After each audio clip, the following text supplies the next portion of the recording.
Hello, hello, and welcome to Coaching Corner with me, Tracy Forsyth. And often, when I start working with a coaching client, I notice that they don't trust their intuition, or that their intuition is buried deep below a thicket of another narrative. So it's really difficult to access. So clients will often say in some sort of form or other, well, I want to be like this, or I want to do this, but nobody else is. So I can't, or it won't work. Or it might be something like, I think this, but I would never say it in case others don't agree, or I think I'm wrong. So I'm oversimplifying it, but that's the kind of gist of it. And when pushed, they'll say something like, well, what I really want is such and such, but said such and such doesn't seem like a feasible reality to want to them because it's just so, I don't know, so buried deep.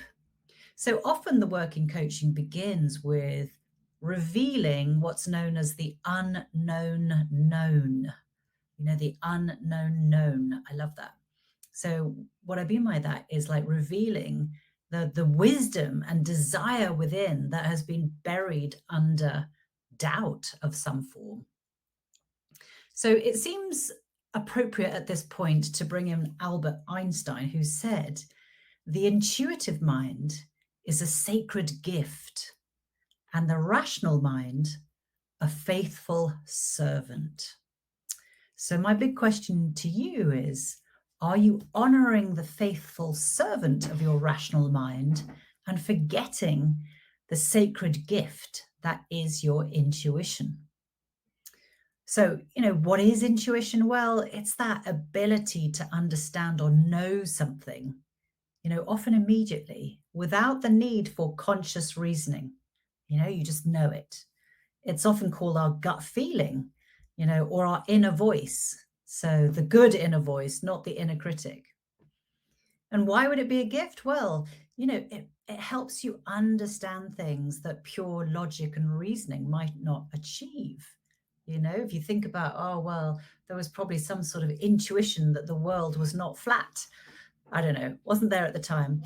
Scientists, if I'm going way off, excuse me. But intuition, why is it a gift? Well, it's also really quick, and again, it's not from a science book, but I think that using your intuition involves using all your spidey senses.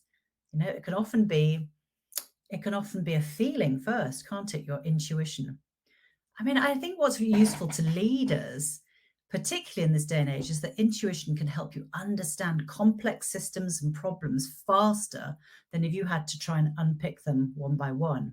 Especially important with regards how fast the world is changing. Often we won't be able to take step-by-step proven techniques because the techniques that solve things won't have been invented.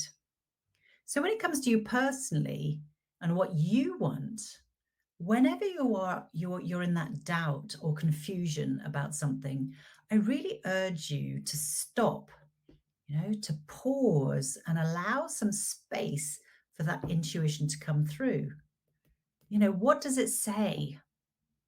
What barriers have you placed in front of it? Might be this way, In what way have you ignored it?